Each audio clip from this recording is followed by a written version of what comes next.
ሮሜ ምዕራፍ 13 ቁጥር 1 ላይ እስመ ይሰየም መኮንን ዘእንበለ ዘእምኀበ እግዚአብሔር ይላል። ያለ እግዚአብሔር ፈቃድ ባለስልጣን አይሾምም ይላል። በደንብ ስሙ።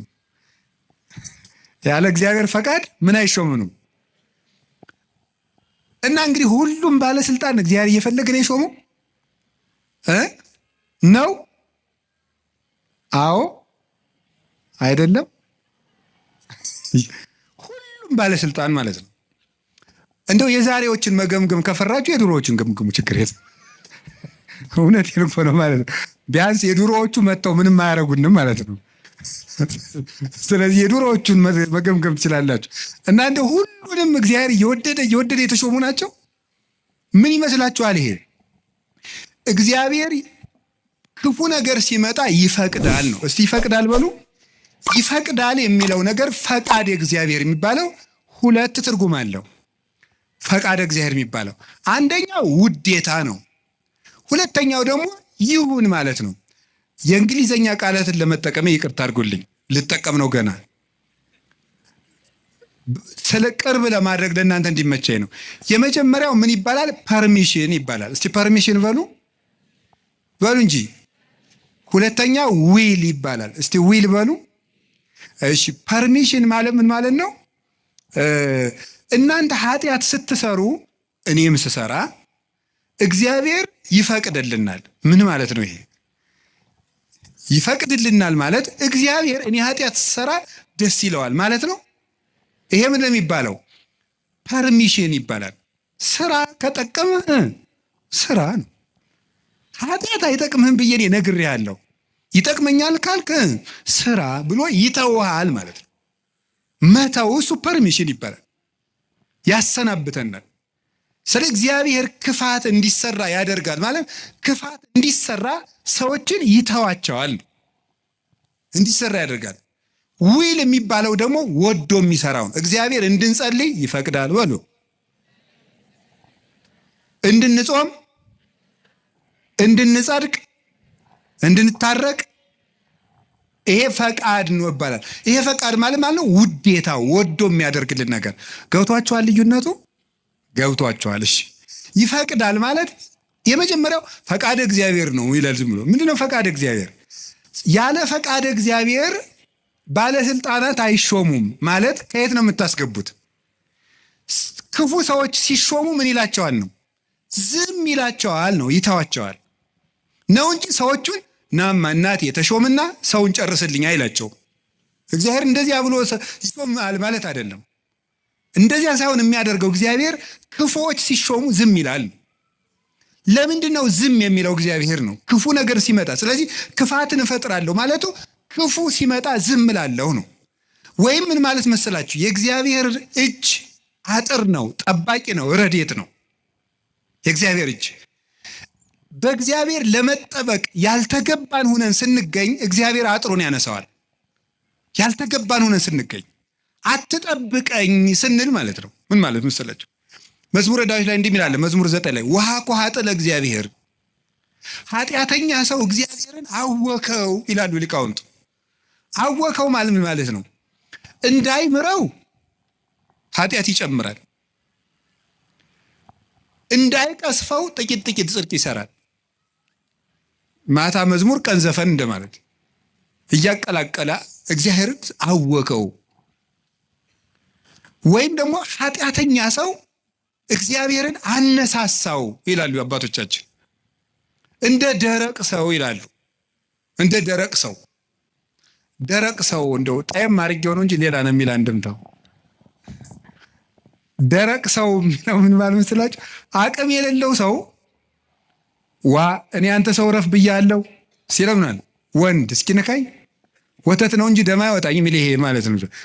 አቅም የለው ግን ደረቅ የሆነ ማለት ነው። በሉኝ የሚል ማለት ነው። ኃጢአት እየሰራ በየቀኑ ለእግዚአብሔር የመቅሰፍት ጨንገር የሚያቀብለው ሰው ማለት ነው። ቅሰፈኝ እያለ እግዚአብሔርን መቅሰፍት የሚለምን ሰው አለ ነው። እግዚአብሔር የመዳን እድል የመስተካከል እድል በሰጠው ቁጥር እየተበላሸ ለእግዚአብሔር የቁጣ በትር የሚያቀብለው ሰው፣ ለዚህ ሰው እግዚአብሔር የጥበቃ ረድኤቱን ያነሳበታል። ልቡ እንዲስተካከል የሚያራራውን የሚገስጸውን ረድኤቱን ሲያነሳው ልቡ ይደነድናል፣ ጨካኝ ይሆናል፣ ያሰናብተዋል። ያን ጊዜ ሰዎች በሙሉ አራዊት አጥር ሲነሳላቸው በተከፈተ ቤት ውስጥ ገብተው እንደሚሰለጥኑት ሁሉ እግዚአብሔር ረድኤቱን ከኛ ላይ ሲያነሳ አራዊት የሆኑ ሰዎች በስልጣን ሊሆን ይችላሉ፣ በጭካኔ ሊሆን ይችላሉ፣ መጥተው እንዲሰለጥኑ ያደርጋቸዋል ማለት ነው። በሰው ላይ እንዲሆኑ ያደርጋቸዋል እንደተባለው ማለት ነው። አንድ ዲያቆን ነው አይደል የተባለው መቅደስ ውስጥ ቅዱስ ጳውሎስን እንትቷሉ የኢዮብን መጽሐፍ ያነባል አሉ። እንዲያው እኮ ይገርማል። እና የሚያነበው ደግሞ አነግስ ብእሴ መደለው የሚለውን ነው። አፄ ቴዎድሮስ እያስቀደሱ ነው ይባላል። ጨካኝ ንጉሥ አነግሳለሁ የሚለውን ነው የሚያነበው። ጨካኝ ንጉሥ አነግሳለሁ ብሏል እግዚአብሔር የሚለውን ያነባል። ምን ብለው ጨመሩበት እሳቸው? ቀጥሎ ያለውን እሱ ግን አይላትም አውቆ በይንተ ከህዝብ የሚለውን ጨምረው እንጂ ያሉት አሉ። ስለ ህዝቡ ክፋት የሚለውን ጨምረህ አነበው አሉት። ስለምኑ ክፋት ነው? ስለ ህዝቡ ክፋት ነው። ስለዚህ ክፉ ነገርን ማን ነው ያመጣው ካላችሁን፣ እኛ በሉ ንገሩኝ እንጂ እኛ ነን ክፉ ነገርን የምናመጣው። እግዚአብሔር ክፉ ነገርን አመጣለሁ ማለት ክፉ ነገር ሲመጣ ዝም እላለሁ፣ አሰናብተዋለሁ ማለት ነው። ፈርዖን በእስራኤል ላይ እንዲሰለጥን ዝም እለዋለሁ ነው፣ አሰለጥነዋለሁ። ለምንድን ነው እግዚአብሔር ክፉ ነገር እንዲመጣብን የሚፈቅድ? አይወደንም፣ ይወደናል። አይፈልገንም፣ ይፈልገናል። አያዝንልንም፣ ያዝንልናል። እና ግንሳ ምን ሆነ? እንዳይጠብቀን እንዲጠብቀን የሚያደርገውን ነገር ሁሉ ቆርጠነዋል። ከሱ ጋር መዋል አንፈልግም። እሱን በጸሎት ማነጋገር አንፈልግም። ሕጉን መፈጸም አንፈልግም። በቤቱ መኖር አንፈልግም። መታረቅ አንፈልግም። መስማማት አንፈልግም። በምን መልኩ ይጠብቀን? አብሮን ቢኖር ክፉ አይደርስብንም። አብሮን እንዳይኖር ደግሞ ቤታችን ቆልፈናል። እኔ በደጅ ቁሜ አንኳኳለሁ፣ የሚከፍትልኝ ቢኖር ራት እበላለሁ ብሏል። የምንከፍተው እኮ ደጃፋችን መስኮታችን አይደለም፣ ልብ ነው ደጅ ያለው። ያን መክፈት ይጠበቅብናል። በየት ይግባ ክርስቶስ እኛ ጋር ለመግባት? ስለዚህ እንዳይጠብቀን ስናደርግ ክፉ ነገሮች ወደኛ ይመጣሉ። እንደ ቅዱስ ዮሐንስ አፈወርቅ ደግሞ አነጋገር እግዚአብሔር ክፉ ነገር ወደኛ የሚያመጣው አስፈራርቶ ወደ ቤት ለማምጣት ነው ይላል። ምን ለማድረግ ነው? በሉ ንገሩኝ እንጂ። አቤት፣ አስፈራርቶ ወደ ቤት ለማምጣት። ይሄንን ቅዱስ ዮሐንስ አፈወርቅ በምን ይመስለዋል? ልጇ ቁማር እየተጫወተ ባስቸገራት እናት መስሎ ያስተምራል። ቁማር፣ የዛሬውን ቁማር እኔ አላውቅም። የድሮ ሁሉ ቁማር አለ። ምን ግጫ ምናምን ቅልቦሽ የሚባል አለ በገጠር። ይሄ ገበጣ በጣም ብዙ አለ። በቃ የቁማር አይነት የገጠር ቁማር ነው። ይሄ እረኞች የሚጫወቱ በቁልፍ በምናምን ነው። ያን እየተጫወተ ሲያስቸግራት ምን ታደርጋለች ይላል? ማስክ የለበሱ የሚያስፈራሩ ጎልማሶችን ከጎረቤት ትልክበታለች ይላል። ሕፃን ሆኖ እያካስቸገራት የሚሉ ሰዎች ትልክበታለች። ያ ሕፃን ልጅ በእነዚያ ተስፈራርቶ ምን እንዲያደርግ ይመስላችኋል? እየሮጠ ወደ እናቱ ቤት እንዲመጣ ነው። እንደዚያ የምታደርጉ እናቱ ልጇን ጠልታ ሳይሆን ልጇ ከዚያ ነገር እንዲወጣ የሚያስፈራሩ ሰዎችን ትልክበታለች። እግዚአብሔር ክፉ ነገሮች ወደኛ ሲመጡ ዝም የሚላቸው ዋናው ምክንያት ምንድን ነው ሲባል እነዚያ ነገሮች እንኳን ቢሆን አስፈራርተውን ቃለ እግዚአብሔር ስላልመለሰን፣ ምክር ስላልመለሰን፣ ንስሐ አባት ስላልመለሰን፣ መጽሐፍ ስላልመለሰን፣ ስብከት ስላልመለሰን፣ ምንም ነገር ስላልመለሰን ቢያንስ የሚያስፈራሩ ነገሮችን እንኳን መጣው ወደ ቤቴ ቢመጡ ብሎ ነው። አይታችኋል አይደለም? አሁን በኮቪድ ጊዜ ሰው እግዚኦ ማረነ ክርስቶስ እግዚኦ እንዴ! ያን ጊዜ እኮ ታምር እኮ ነው፣ ታምር ነው። እኔ እንደውም ይገርማቸዋል። አጠቃላይ እኔ የዛን ጊዜ አንድ ጊዜ በኮቪድ ጊዜ አንድ ወረዳ ገጠር ወረዳ ላይ ሄጄ ነበርና መነኮሳት ጓደኞች አሉኝ አባቶች፣ የወረዳው ካቢኔ በሙሉ ንስሐ ገባ ከነሱ። እንደው ሁልጊዜ ኮቪድ በሆነ አልኩኝ እኔ እንደው ካቢኔ ሁሉ ንስሐ እንዲገባ እንደው ኮቪድ ትንሽ ቆየት ባለ ያስብላል በእውነቱ ማለት ነው። አሁን ሰው ይውላችሁ እግዚአብሔር የሚያስፈራሩ ነገሮችን የሚልክብን ለዚህ ነው። አንድ ችግር ሲገጥመን እንሰበሰብ። አምና የነነዌ እንግዲህ ታስታውሳላችሁ አይደል? ሁልጊዜ እንሰበስባለን። ችግር ሲመጣ እግዚኦ ማረነ ክርስቶስ እንላለን።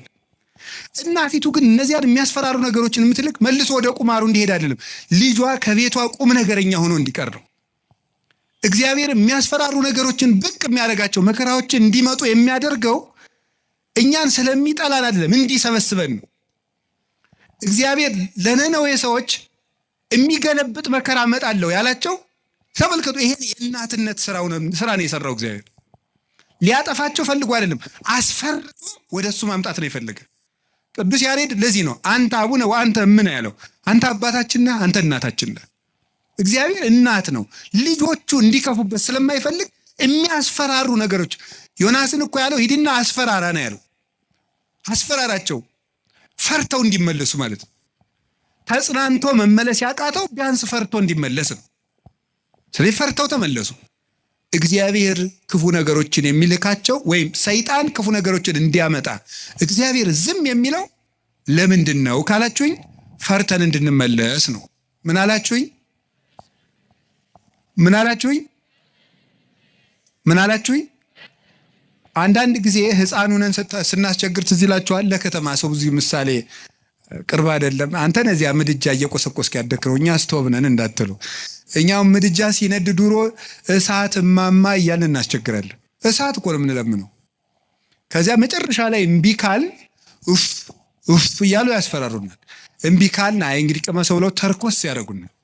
ድግም ቀን እሳት የሚባል አንቀምሳትም ከዚያ በኋላ ማለት ነው። እግዚአብሔር እንደዚያ ነው። እፉ ይለናል።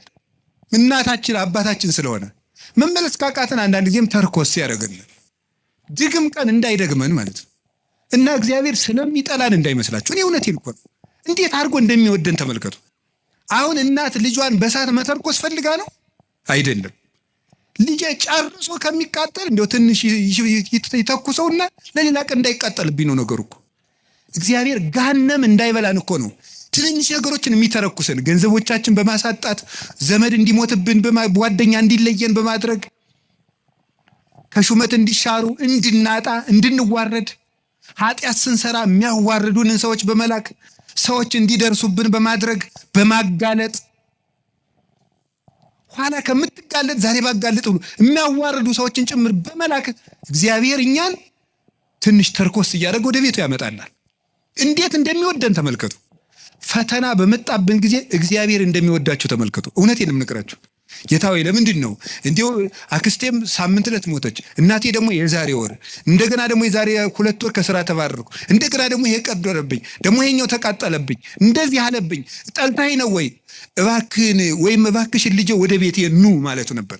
እንዲህ አድርገህ ትፈልገኛለህ ወይ?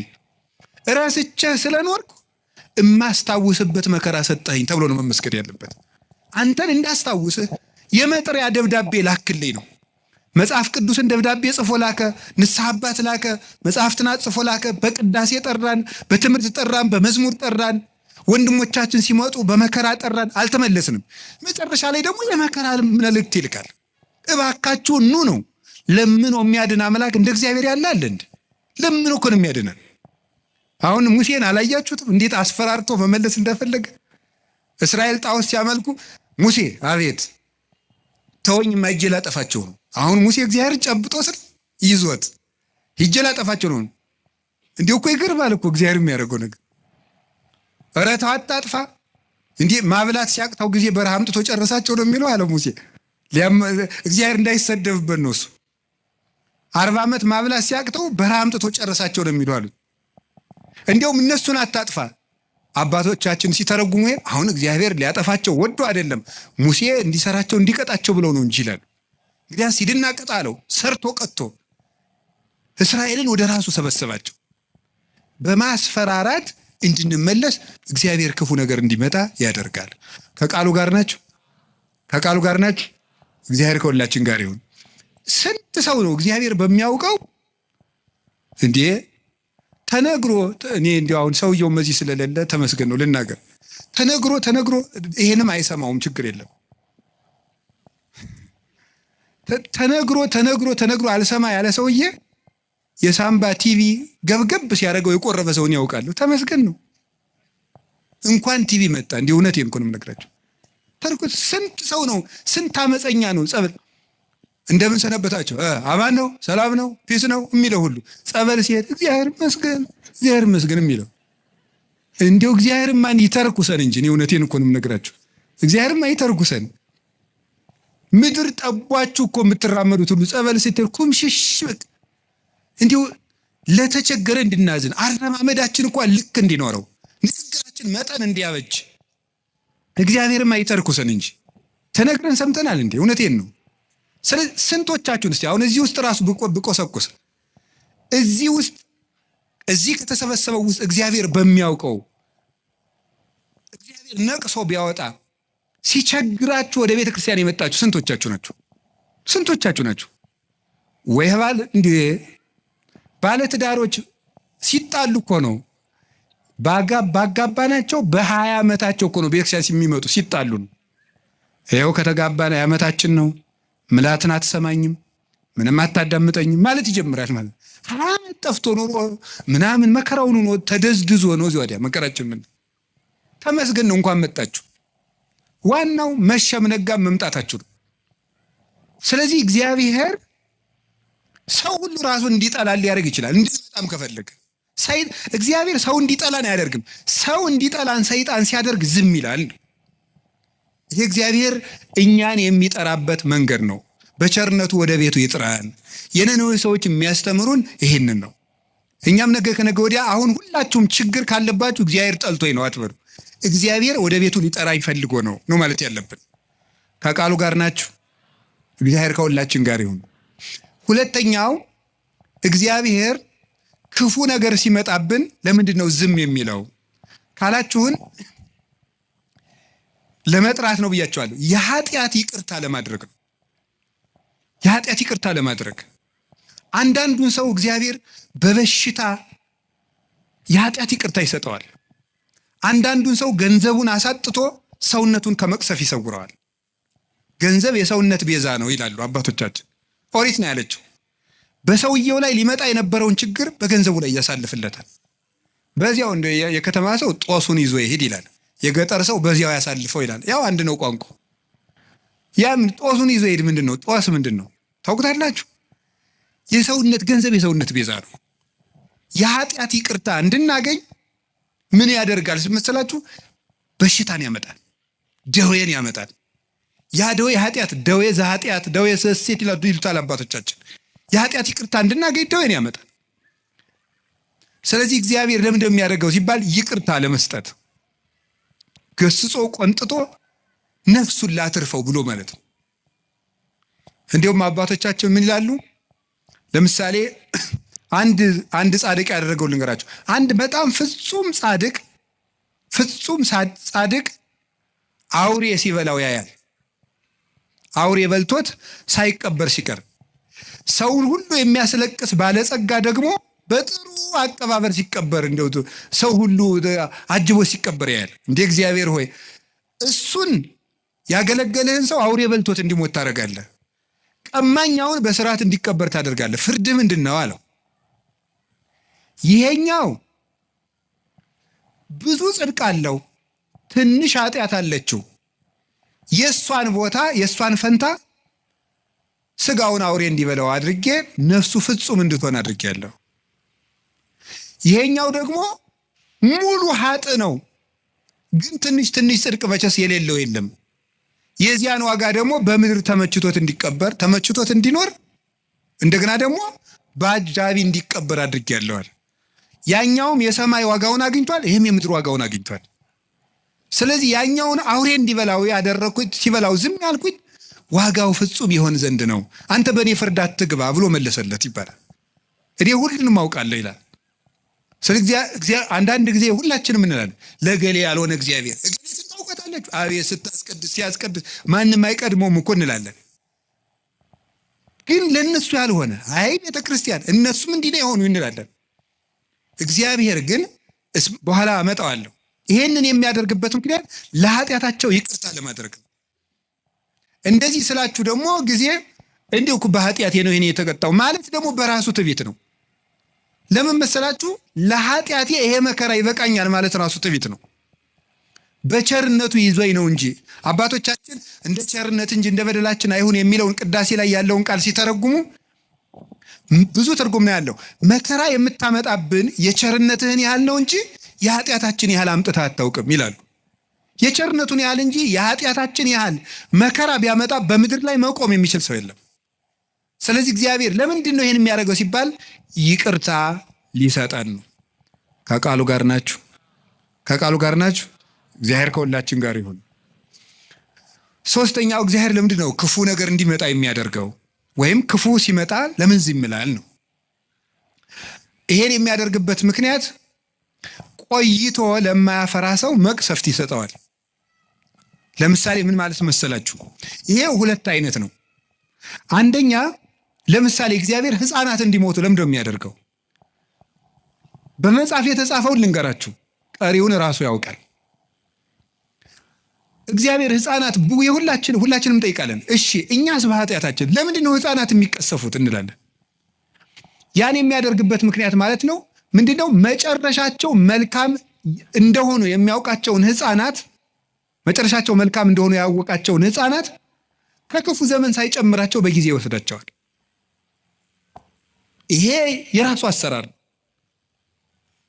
እስከ መጨረሻቸው ቅን እንደሚሆኑ ያወቃቸውን እነዚህ መጨረሻቸው መልካም ነው ብሎ እንደ ምርጥ ዘር ይወስዳቸዋል።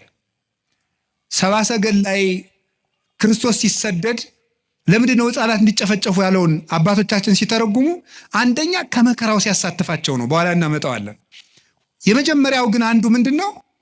እነዚህ ሕፃናት በጣም ቅኖች ናቸውና እስከ መጨረሻው አይቶ ሩጫቸውን ባወቀ ገንዘብ ቆይተው ከክፉ አይሁዶች ጋር እንዳይጨመሩ በጊዜ ወሰዳቸው ብሎ ይተረጉማሉ አባቶቻችን።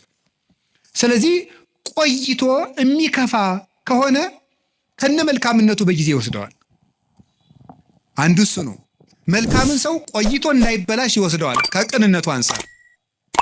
ሁለተኛ ደግሞ ቢቆይም በመቆየቱ ራሱም ከመጎዳት ሰውም ከመጉዳት በቀር መልካም ነገር የማያደርገውን ደግሞ በጊዜ ያነሳዋል። ይህንም ደግሞ ይቀስፈዋል። መቆየቱ የማይጠቅመው አለ።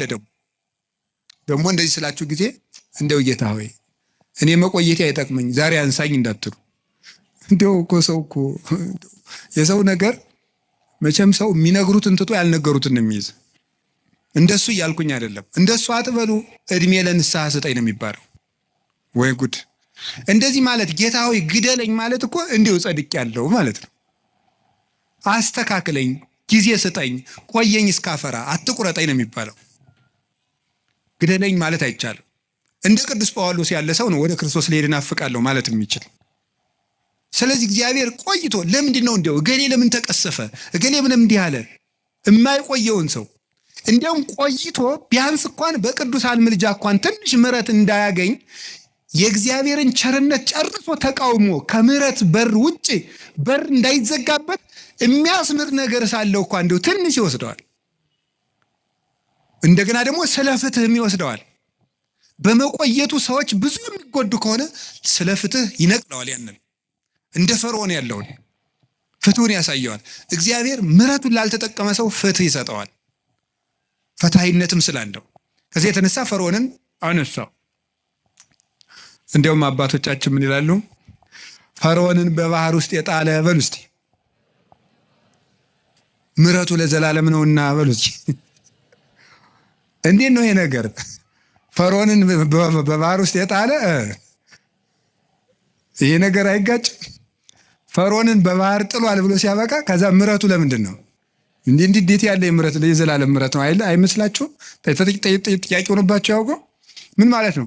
ፈርዖን ቢቆይ ኑሮ ለአንደኛው ደግሞ በእግዚአብሔር ከዚያ የባሰ የሚያስመጣበትን ነገር ይሰራል እና እንዲያው ባህር ውስጥ መክተቱ ምሕረት ነው ይላል። ቸር ስለሆነ ነው እንኳን ከተተው ባህር ውስጥ ማለት ነው። ከዚያ የባሰ ምን ሊመጣበት ኑሯል ብትሉኝ እግዚአብሔር ያውቃል፣ እኔ አላውቅም። እግዚአብሔር የባሰ ነገር እንዳንገባ እንዲያው ወደ አንዱ ጉድጓድም ቢሆን ተገፍተን እንድንገባ ያደርጋል እግዚአብሔር። ስለዚህ ለፈርዖንም ቸር ነው ማለት ነው እግዚአብሔር። እስቲ እግዚአብሔር በሉ። ለፈርዖንም ምንድን ነው? ቸር ነው። ያረገለትን አላያችሁም እንዴ? አድርጎለታል እኮ በአንበጣ እየቀጣ በዝንብ እየቀጣ በውሃ እየቀጣ በጓጉንቸር እየቀጣ በልጅ ሞት እየቀጣ አሳይ በከብት ሞት እየቀጣ በረዶ በደረቅ በጋ እያወረደ ከእሳት ጋር አሳየው። 10 ቸርነት እኮ ነው ያደረገልን። 10 ቸርነት አድርጎ እግዚአብሔር አንድ መቅሰፍት ነው ያመጣ። እሱም ቸርነት ነው ሊቃውንቱ ያሉት። እሱም ቸርነት ነው። ፈርዖን መቆየቱ የባሰ ከእግዚአብሔር ጋር እየታገለ እንዳይማር ይሆናል ይሉ የለ አባቶቻችን። እግዚአብሔር አዳምን እንዲው ገነት ውስጥ እንዲው ቢተወው ኑሮ ይላሉ አባቶቻችን ብለን ብንጠይቅ ሲመልሱ እግዚአብሔር እንዲው አዳምን ይወደዋል እንዲው ቢተወው ኑሮ ገነት ውስጥ እንዲው ባያስወጣው መልሱ ምን የሚሉት አበው ሲናገሩ ይል አዳም ገነት ውስጥ ቢቆይ ኑሮ አይ እግዚአብሔር እኮ እኔን ከገነት እኮ ያላስወጣኝ ከኔ የበለጠ ፍጥረት ስለማያገኝ ስለሚወደኝ ነው። አያገኝማ ከኔ የተሻለ እንዴት ያስወጣኛል ብሎ የባሰ እግዚአብሔር እንዳይምረው ይሆን ነበር ነው። እንዳይምረው ይሆን ነበር። እግዚአብሔር እኔ ስለማስፈልገው ነው ያላስወጣኝ ብሎ የእግዚአብሔርን ቸርነት በመገዳደር አዳም ምሕረት እንዳያገኝ ይሆን ነበር። እንዳይሆን እግዚአብሔር በልወት ተቆይና ምርሃለሁ አለው።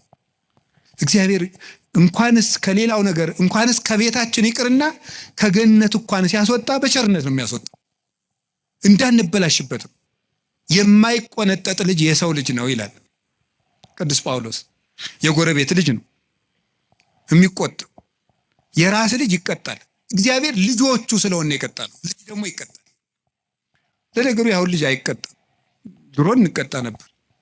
እንደው ቤተሰቦቻችን ሩቅ አገር ሲሄዱ ድሮ ከጎረቤት ጥለውን ይሄዳሉ። ከጎረቤት ንሱ ልጅና ቆዩ ተብለን ከዚያ በኋላ የሆነ ነገር ከተቆጡን ሄደን ከተዘጋው ከእናት አባታችን ቤት ቁጭ እንላለን። እነዚያ ጎረቤቶች ምን እንደሚሉ ታውቃላችሁ? የሰው ልጅ መሆንህን ለማሳወቅ ነው አይደል እዚህ ሄድከው፣ ልጅ ብትሆን ኑሮ አትሄድም ነበር ይላሉ። የሰው ልጅ ነው ሲቆጡት የሚጠፋ። የራስ ልጅ ግን እየተቆጡት በቤት ነው የሚኖረው። የሚቆጡት ልጅ ነው። እግዚአብሔር ቅዱስ ጳውሎስ ስለዚህ ነው ዕብራውያን 12 ላይ ካልተቆጣችሁ ልጅ አይደላችሁም ካልተገሰጻችሁ ብሎ ይነገራል። እና እግዚአብሔር የሚያደርገው ለክፎች ለበጎች ፍትህ እንዲያገኙ፣ ክፎች ደግሞ በመቆየታቸው ስለማይጠቀሙ ይህን ያደርጋል። ለክፎች ደግሞ ለምን ዘመን ይሰጣቸዋል? ንስሐ እንዲገቡ። ይህን በማድረግ ነው። ከቃሉ ጋር ናችሁ። ስለዚህ እግዚአብሔር ክፉ ነገር እንዲመጣ የሚያደርገው በዚህ ምክንያት ነው። ሌላ የተወሰኑ ነጥቦችን ልንገራችሁ። አሁን ይሄ ለምን ክፉ ነገር እንዲመጣ ያደርጋል እግዚአብሔር ነው። አሁን ወደ ርዕሳችን ልመልሳችሁ። እግዚአብሔር ለምን ሰይጣን እንዲፈትነን ምን ይልለታል ነው? ይፈቅድለታል ነው። የመጀመሪያው ነፃ ፈቃድ ስለሰጠን ነው። እስቲ ነፃ ፈቃድ ስለሰጠን በሉ። ምን ነፃ ፈቃድ ስለሰጠን ወይም ሰው ስለሆን ነው እንድንፈተን የፈቀደው እግዚአብሔር። ሰይጣን እንዲፈትነን ለምን ይፈቅዳል ሲባል ሰው ስለሆን። ይሄ ማለት ምን ማለት እንደሆነ ታውቃላችሁ? እግዚአብሔርን ስለምንመስል ነው። ኦሪት ዘፍጥረት ምዕራፍ 1 ቁጥር 26 ላይ እንደተጻፈው እግዚአብሔር እኛን የፈጠረን በአርአያውና በመልኩ ነው። በአርአያውና በመልኩ ነው። በአርአያውና በመልኩ ማለት ራሱን የቻለ ብዙ ነገር ነው ያለው። በመልኩ ፈጠረን ከምንልባቸው መንገዶች አንዱ ምንድን ነው ይመስላችኋል? በአርአያ በምሳሌ ፈጠረን አንዱ እግዚአብሔር የወደደውን ለማድረግ አስገዳጅ የሌለው ነው። እግዚ ዘይግዕዝዎ ነው። ነፃ የማያወጡት ንጉሥ ነው። ገዥ የለበትም፣ አስገዳጅ የለበትም። እግዚአብሔር የፈቀደውን ሲሰራ አስገዳጅ እንደሌለበት የሰው ልጅም የፈቀደውን እንዲሰራ አስገዳጅ ሊኖርበት አይገባም። መምረጥ አለበት። ለምን? እግዚአብሔርን መምሰል የሚችል መምሰል የተሰጠው ምርጫ ያለው ውድ ፍጡር ነው። ትልቅ ፍጡር ነው። አንዱ ትልቅነታችን መምረጥ መቻላችን ነው። መምረጥ ካልቻልን እንስሳ ነን ማለት ነው። አውሬ ነን፣ ድንጋይ ነን ማለት ነው። ወይም እንጨት ነን፣ ወይም ይሄ ጠፈር ነን፣ ወይም ፀሐይ ነን። ፀሐይ ምርጫ የላትም። ጨረቃ ምርጫ የላትም። ከዋክብት ምርጫ የላቸውም። እጽዋት ምርጫ የላቸውም። አንበሳ፣ ዘንዶ፣ አውሬ፣ በግ፣ ከብት ምርጫ የላቸውም። ሰው ምርጫ ያለው ትልቅ ፍጡር ነው። በምርጫችንም እግዚአብሔርን እንመስላለን። ስለዚህ ክፉ ነገር እንዲመጣ ያደረገው መምረጥ የምትችል ልዩ ፍጡር ነህ፣ የመምረጥ ችሎታ ሰጥቻለሁ ነው። ያንን ለማክበር ነው። ወረሳ ያላቲ ከመትግበር ፈቃዳ እንዘ አልቦ ዘይሄይላ። ማንም ሳያስገድዳት ነፍስን የወደደችውን እንድትሰራ ስልጣን ሰጣት ይላል መቅደመ ወንጌል ላይ። የሰው ነፍስ ማንም ሳያስገድዳት የፈለገችውን እንድትሰራ ምርጫ ሰጥቷታል። ስለዚህ እግዚአብሔር እኛ እኮ ምርጫ መስጠቱ እሱንም እንድንመርጥ፣ ክፋትንም እንድንመርጥ፣ በጎንም እንድንመርጥ፣ መወሰን እንድንችል ውሳኔ የመወሰን ስልጣን የተሰጠን ልዩ ፍጡሮች መሆናችንን ለማመልከት ፈቃዳችንን ለማክበር ስልጣን ለመስጠት ክፉም እንዲመጣ ወደኛ ፈቀደ፣ በጎም ወደኛ እንዲመጣ ፈቀደ ማለት ነው። እንዲህ ይላል ኦሪት ዘዳግም ምዕራፍ 30 ቁጥር 19 ላይ አሰም ለከ ሰማየ ወምድረ ወእሰሚ በቅድሜከ ሕይወተ ወሞተ በረከተ ወመርገመ ህረያ ለሕይወት ከመትሄው አንተይ ወዘርእከ። እኔ በፊትህ ሕይወትንና ሞትን በረከትና መርገምን በፊትህ አስቀምጫለሁ። ሰማይና ምድርን ዳኛ ምስክር አደርግብሃለሁ። ሞትን ትተህ ሕይወትን፣ መርገምን ትተህ በረከትን ምረጥ። የመረጥክ እንደሆነ አንተም ዘርህም በሕይወት ትኖራለህ ይላል። ሞትና ሕይወትን በፊትህ አስቀምጫለሁ፣ በረከትና መርገምን በፊትህ አስቀምጫለሁ። መርገምን ትተህ በረከትን ትተህ ምረጥ፣ ሞትን ትተህ ሕይወትን ምረጥ። እንዲህ ካደረግክ በሕይወት ትኖራለህ። እግዚአብሔር ይህን ስልጣን ሰጥቶናል። የመምረጥ ስልጣን የሰጠን ፈቃድ ሰጥቶናል። ክርስቲያኖች በየቀኑ ዲያብሎስን ለማሸነፍ ምንድን ነው ማድረግ ያለባቸው ሲባል ጠንቅቆ መምረጥ መቻል ነው። ሲጠንቅቆ መምረጥ መቻል በሉ። ማመስገንና እርግማን፣ ሌብነትና ምጽዋት፣ ትዕቢትና ትሕትና፣ ቂምና ይቅርታ በየቀኑ ምርጫ ነው። ክርስትና በየቀኑ እየመረጡ መኖር፣ መልካሙን እየመረጡ መኖር ነው። ስለዚህ ሰይጣን ለምንድን ነው የሚፈትነን ካላችሁ፣ ወይም ደግሞ ለምንድን ነው በሰይጣን እየተሸነፍን ያለን ካላችሁኝ፣ ምርጫችንን መወሰን ስላልቻል ነው። እግዚአብሔር ለምንድን ነው ሰይጣን የሚፈትነን ከሆነ በእኛ የሚፈርድብን ለምንድን ነው ከተባለ መርጠን የምንገዛ እኛ ነን እንጂ እስቲ በሞቴ አንተ ና አፍንጫህን ብዬ ሳልጥልህ ና ሲጋራ ጭስ። እስቲ ሰይጣን እንደዚህ ያለው ሰው አለ? አንተ ጆሮን ሳልልህ ና ስከር ያላችኋል? ሰይጣን ተገልጦ አንተ በሰይፍ ሳልልህ ና ዘሙት ያለው ሰው አለ? የለም። ወደን መርጠን ነው። ሰይጣን ነው እንጂ እንደሚያደርገኝ ሰይጣን አይደለም። ራሳችንን ምርጫችን ነው። ሰይጣን አቅራቢ ነው፣ እኛ መራጮች ነን። እግዚአብሔር ደግሞ እንድንመርጥ ያደረገን ክብር ሰጥቶን ነው። እስቲ መርጣችሁ ኑሩ። ሰምታችኋል አይደለም?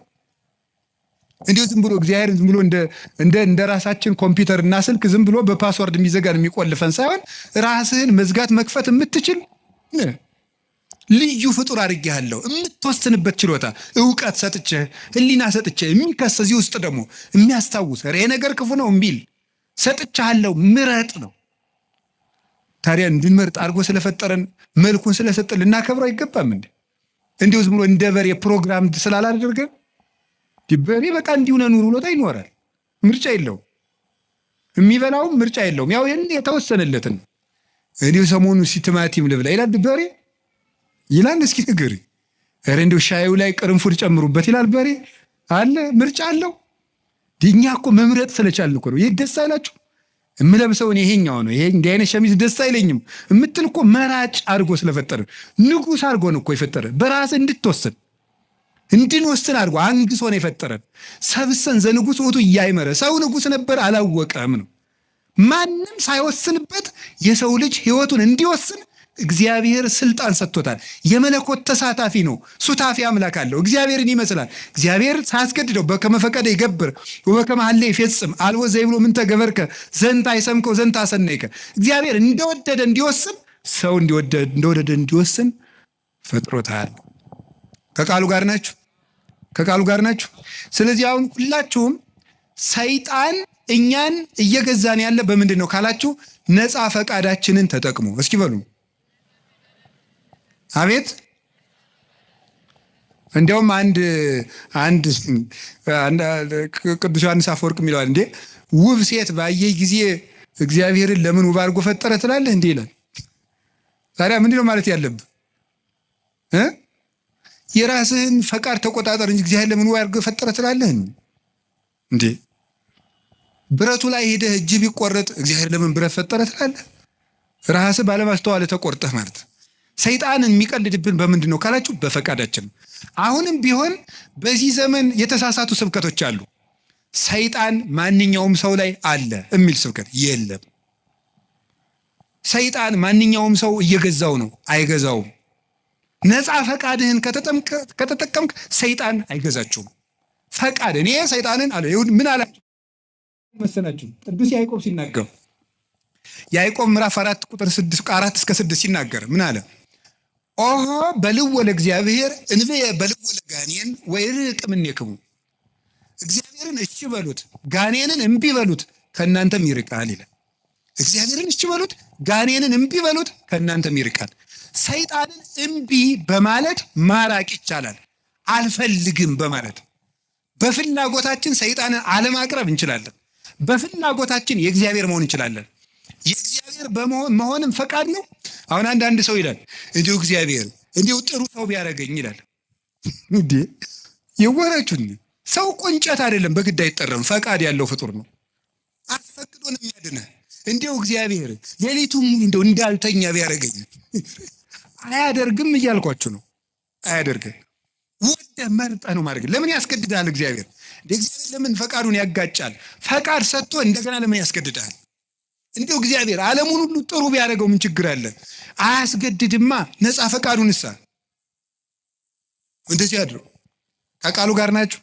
እግዚአብሔር ከሁላችን ጋር ይሁን። ስለዚህ እግዚአብሔር እንድንፈተን ያደረገን በምንድን ነው? ነፃ ፈቃድ። ክርስቲያን ማለት በየቀኑ እየመረጡ መወሰን ማለት ነው። ክርስቶስ የሚወደውንና ለራስ የሚጠቅመንን ነገር መወሰን ነው። ውሳኔያችሁ ላይ ከተጠነቀቃችሁ ሰይጣንን ድል መንሳት ይቻላል ከእግዚአብሔር ቸርነት ጋር ማለት ነው። ረንዱ ይህን ስፖርት ጌታ ሆይ እንዲሁ ይህን ስፖርት አላቀ ትላላችሁ አትሉ? ትላለህ። እስቲ ስለ ስፖርት አላቀ ብሎ የጸለየ እስቲ ትላላችሁ? እንዲሁ ይህን ጂም የሚባል የሚዘጋ አምላክ ብሎ የሚያውቃል? ለምንድን ነው ደስ ብሏችሁ የምትሰሩት? ስትራፖ እየያዛችሁ ደረቱ ጋር እየያዛችሁ ለምንድን ነው ያን የምትሰሩት? ለውጡን ስለምታስብ ደስ ብሎ ነው የምትሰራው። ጥንካሬ ስላለ ነገር ጠንካራ ሆናለሁ፣ በደንብ ቶሎ አላረጅም እያላችሁ አይደል የምትሰሩት? ጎባጣ አልሆንም ቀጥ ብዬ እሄዳለሁ እያላችሁ ነው የምትሰሩት እኮ ማለት ነው። ስለዚህ እንደሚያጠነክር አውቀህ ነው። ነፍስም እንደዚያው የራሷ ማጠንከር ያላት። ነፍስን የሚያጠነክራት ምንድን ነው ካላችሁኝ፣ መከራ ነው የሚያጠነክራት። ወምንዳቤ አርሃበሊተ ሰፊ ልቡና የሚገኘው ከመፈተን ነው። ተፈትኖ የማያውቅ ሰው አትንኩ ባይ ነው። ከሰው ጋር መኖርም አይችልም። ስለዚህ እግዚአብሔር ከመከራ የተነሳ አሰፋልኝ ያለ ቅዱስ ዳዊት ለዚህ ነው። መከራ ትዕግስትን እንዲያደርግ፣ ትዕግስትን ተስፋን እንዲያደርግ እናውቃለን። ተስፋ ደግሞ አያሳፍርም ይላል ቅዱስ ጳውሎስ። መከራ ትዕግስትን ያደርጋል። ትዕግስት እንድናገኝ ብርቱ እንድንሆን። የሰው ልጅ እንደ አትክልት ነው። አረጋዊ መንፈሳዊ እንደሚናገረው አትክልት በፀሐይ ብቻ ማደግ አይችልም፣ ይደርቃል። በዝናብ ብቻ ማደግ አይችልም፣ ሽባ ይሆናል። ስለዚህ ዝናቡ ያበቅልና ያሳድገዋል፣ ፀሐዩ ያበስለውና እንዲያፈራ ያደርጋል። ስለዚህ ሐሩሩን መከራ አድርጉት፣ ዝናቡን ደግሞ የእግዚአብሔርን ቸርነት አድርጉት። ሰው ሁልጊዜ ቸርነቱን ብቻ ቢያደርግለት መከራ ሳይመጣበት ብቻ ቢጠብቀው የሰው ልጅ ልስስፍስ ይሆናል፣ ሰነፍ ይሆናል። ዝም ብሎ መከራ ብቻ ቢመጣ ደግሞ ተስፋ ይቆርጣል። ስለዚህ እግዚአብሔር ምን ያደርጋል? ሰው አትክልት ነውና አትክልቱን ለማሳደግ ከመከራውም ጥቂት ጥበቃውንም ሳያቋርጥ ሁለቱንም እንዲፈራረቁ ያደርጋል። ክረምትና በጋን አላቋርጥም ብሎ ለኖህ የነገረው ይሄን ነው። ክረምትና በጋ መፈራረቃቸው ክረምት ብቻ በጋ ብቻም አይደለም። ክረምትም በጋም የራሳቸው ጥቅም አላቸው። በጋ መከራ ነው፣ ክረምት ደግሞ ቸርነት ነው። ሁለቱም ደግሞ ተፈራርቀው ይተረጎማሉ ተለውጠው። ስለዚህ እግዚአብሔር እንደዚህ የሚያደርገው ለምንድን ነው ሳለ እንድንበስል ከመመከራህ ለሃይማኖት ጥቅሙ። ቅዱስ ጴጥሮስ እንደተናገረ ወርቅ የሚጠነክረው በመከራ ነው፣ ተፈትኖ ነው የሚጠነክረው። እኛም ጠንካራ ክርስቲያኖች እንድንሆን ስለሚፈልግ ክፉ ነገር ወደኛ እንዲመጣ ያደርጋል። ከቃሉ ጋር ናችሁ። እግዚአብሔር ከሁላችን ጋር ይሁን። ገበሬ እንዴት እርሻ እንደሚያስለምዱ ብታውቁ ተመስገን ነው። እኔ ገጠር ስላደኩኝ አባቶች ልጁን ቁጥቋጦ ለማስተማር አጣጥ አጋብ የሚባል እሾህ አለ። እጁን ያስጨብጠዋል። እሱ አሁን ነው የሚያስጨብጠው እኮ ያዘው ይለዋል። ከዚህ በኋላ ምን ይሆናል? መጨረሻ ላይ በቃ ምንም ነገር እልፍ የማይበሳው ይኖረዋል ማለት ነው። ወታደሮችን እንዴት እንደሚያሰለጥኗቸው ታውቃላችሁ አይደል? የታየኸው መጽሐፍ ቅዱስ ነግሮኝ ነው እንጂ እኔ ወታደር አላየሁም። ክርስትና ከተመሰለባቸው ምክንያቶች አንዱ ምንድነው? ወታደርነት፣ ውትድርና ነው፣ አርበኝነት ነው ያን የወከለው። ስለዚህ ለፍቶ ውሃ ጥሙን ችሎ ሩጦ ተሸክሞ እየሮጠ ተራራ እየወጣ ቁልቁለት እየወረደ በበረዶ እየረጠ በፀሐዩ እየሮጠ ነው የሚለምደው። ለምንድን ነው ሲባል ጠንካራ ድል የማይነሳ እንዲሆን ነው። እስመ ይኮነ ቀትልነ እምኀበ ሥጋ ወደም፣ ውጊያችን ከስጋና ከደም ጋር አይደለም። አላ ምስለ መኳንንት ርኩሳት እለ ይኮንንዎ፣ ለጽልመት ጨለማውን ከሚገዙት ከአጋንንት ጋር ነው ውጊያችን። ለስጋዊ ውጊያ ስጋዊ ብርታት እንደሚያስፈልገው ለመንፈሳዊ ውጊያ መንፈሳዊ ብርታት ያስፈልገዋል።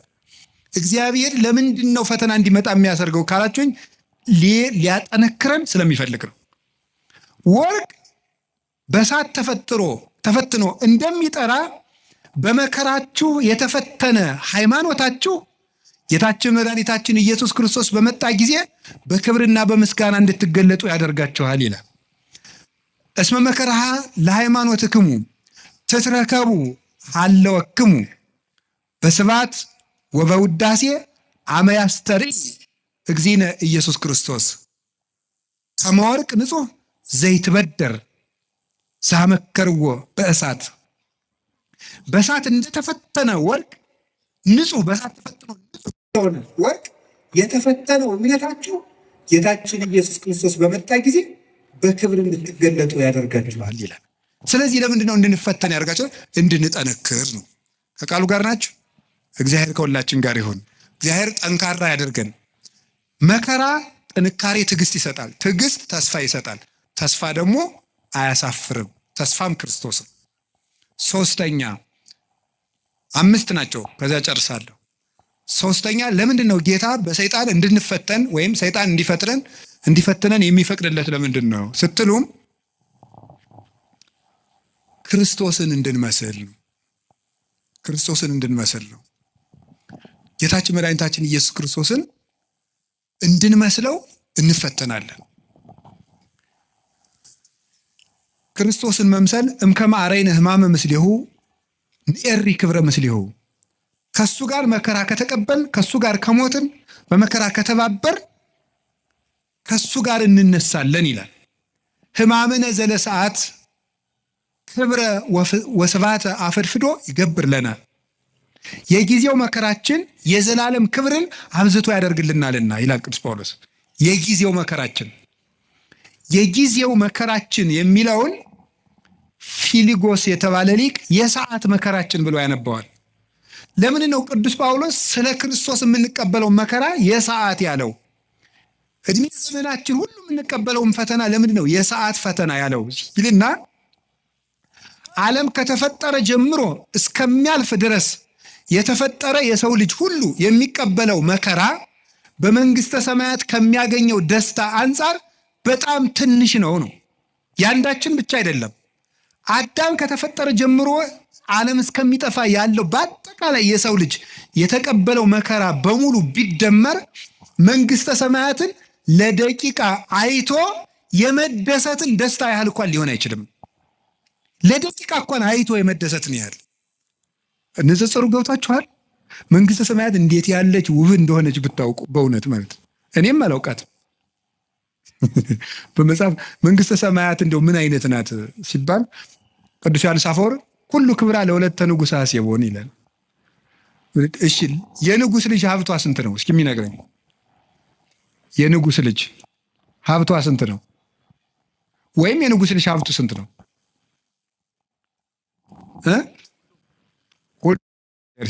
የንጉሥ ልጅ ሀብቱ ስንት ነው? ሁሉ ቤተ መንግስቱ ሁሉ የሱ ነው። አረ እንደዚህ አይባልም፣ ዲሞክራሲ ነው እንዳትሉ ደግሞ። የንጉሱ ሁሉ የነሱ ነው ያልኩኝ። የንጉሥ ልጅ የንጉሱ ሁሉ የነሱ ነው። የንጉሱ ሁሉ በዚያ መስሎ ምን ማለት ነው? መንግስተ ሰማያት ሀብቷ ምን ያህል ነው ብትሉ የእግዚአብሔር ሀብት ሁሉ ነው ሀብቷ ይላል። ለምሳሌ አሁን እዚህ የማስተማር ጸጋ ያለው አለ፣ የመምከር ጸጋ ያለው አለ፣ የመቀደስ ጸጋ ያለው አለ፣ ብዙ ጸጋ አለ፣ የመጻፍ ጸጋ ያለው አለ፣ ብዙ። አሁን ተመልከቱ፣ በምድር ላይ ጸጋ ልዩ ልዩ ነው። ሁሉም ሰው እኩል ጸጋ አይኖረውም። መንግስተ ሰማያት ግን ሁሉም ሀብት ለሁሉም ሰው አለው ነው። መንግስተ ሰማያት የሌለ ነገር የሌለ ቢኖረን የሚልንለው ነገርም የለም። አሁን እዚህ ውስጥ ቢኖረን የምንለው በጣም ብዙ ነው። ጤና ያለው ሀብት ያለው ደግሞ እንጃ ምን እንደሚመኝ ብቻ ቢኖረኝ የሚለው ሁሉም አለው። መንግስተ ሰማያት ውስጥ ይሄ ቢኖረኝ ኑሮ የማታስብል ሙሉ ሀገር ናት ነው። ሙሉ ደስታ የሚገኘው መንግስተ ሰማያት ነው። ስለዚህ ብዙ ደስታ ለማግኘት ከክርስቶስ ጋር እንፈተናለን ነው። ከክርስቶስ ጋር እንፈተናለን። ሱታፌ አምላክ ነው። ሱታፌ አምላክ ነው። ክርስቶስን የምንመስለው አንዱ በመከራው ነው። ዓርብን ከመሰል እሁድን መስለን እንውላለን ነው። ዓርብ አብረነው ከተሰቀል እሁድ አብረነው ብርሃን እንለብሳለን። በክርስቶስ የምናምነው ትንሣኤውን ብቻ ሳይሆን ስቅለቱን ጭምር ነው። መቼም ዓርብን ትቶ እሁድን ብቻ የሚያምን ክርስቲያን የለም። ዓርብንም እሁድንም የምናምን ከሆነ እሁድ ትንሣኤውን ደስ የሚለን ከሆነ ስቅለቱን መውደድ አለብን። እንደዚያ ከሆነ እንደ ዓርብ ውሎው እንሰቀላለን፣ እንደ እሁድ እንነሳለን። ማንም ይሰቅልን፣ የገዛ ስጋችን ይሰቅለናል፣ ዘመዶቻችን ይሰቅሉናል፣ ዓለም ትሰቅልናለች፣ ጋኔን ይሰቅልናል፣ ጥቅማቸው የተነካባቸው ሰዎች ይሰቅሉናል። ብዙ ስቅላት አለው። ስቅላት ማለት በችንካር መቸከል ላይሆን ይችላል። ከክፉ ሰው ጋር መኖርም መስቀል ነው። እሱም ራሱ መስቀል ነው። ስድብ መቻል ራሱ መስቀል ነው። ለምንድን ነው እንደው የሚጨቀጭቀኝን እገሬን የማያላቅቀኝ ከዚህ ጨቅጫቃ ጋር ምንድን እንደው እግዚአብሔር ለምን የማያላቅቀኝ? መስቀል ነው። ዓርብን ለምን ትጠላለህ? መስቀል ነው። እንዲሁም ማር ይስሐቅ ምንድን ነው የሚናገረው? ከባልንጀራው ስድብን የሚናገር ሰው የክርስቶስን መስቀል በዕለተ ዓርብን ተገኝቶ እንደተሸከመ ይቆጠርለታል ነው። ስድብ የሚታገሰው ባልንጀራው ሲሰድበው ዝም ብሎ የሚሄድ ሰው እንግዲህ ክርስቶስ ክንድ ሙሉ ችንካር ከታገሰ የወንድምህን የሚጠሉትን አይሁድ ችንካር ከታገሰ የወዳጅህን ስድብ እንዴት አትታገስም ነው። እንዲያውም ቅዱስ ዮሐንስ አፈወርቅ የሚለው ጠላቶቻችሁን ውደዱ ብሎ ቢያዘን ወዳጆቻችንን ጠልተን እንዲያው ምን ይበጀን ይሆን ይላል። ጠላቶቻችሁን ውደዱ ብሎ አዘዞን፣ ወዳጆቻችንን ጠልተንማ ምን እንመልስለታለን ይላል። እስቲ እግዚአብሔር ያሳያችሁ። የሚረግሟችሁን መርቁ ብሎ ሰው ሚስቱን መውደድ ካቃተው፣ ባሏን መውደድ ካቃታት፣ የማያምኑትን ውደዱ ተብሎን ክርስቲያን መውደድ ካቃተን እንዴት ብለን ነው አሁን ለክርስቶስ የምንመልስለት? ስለዚህ መስቀል መውደድ ማለት ተከብረን፣ ሰው አይንካን፣ ማንም አይናገረን፣ ተደምጠን እንኑር፣ አንቆንጠጥ። እንዴ አንድ ባይታው ያሉ ነው የተባለው አባ ቤት እንደው ጸልዩልኝ፣ ምን ብዬ ልጸልይልህ? እንደው ቢናገሯት መሬት የሆነች እሺ፣ ምንም በቃ እንደው ጥበበኛ የሆነች እሺ፣ ሰርታ የማትታክት እሺ፣ ያዘዟትን የምትሰራ እሺ፣ አንድ ነገር የማትቀየም እሺ፣ ንግግሯ ለስላሳ እሺ፣ መልኳ የቀረሽ የማትባል ሚስት ስጠኝ ብለው ይጸልዩልኝ። እንዴ እንደዚህ ያሉ ሰዎች ቢኖሩ እኛ ስንመነኩስ ነበር አሉት አሉ።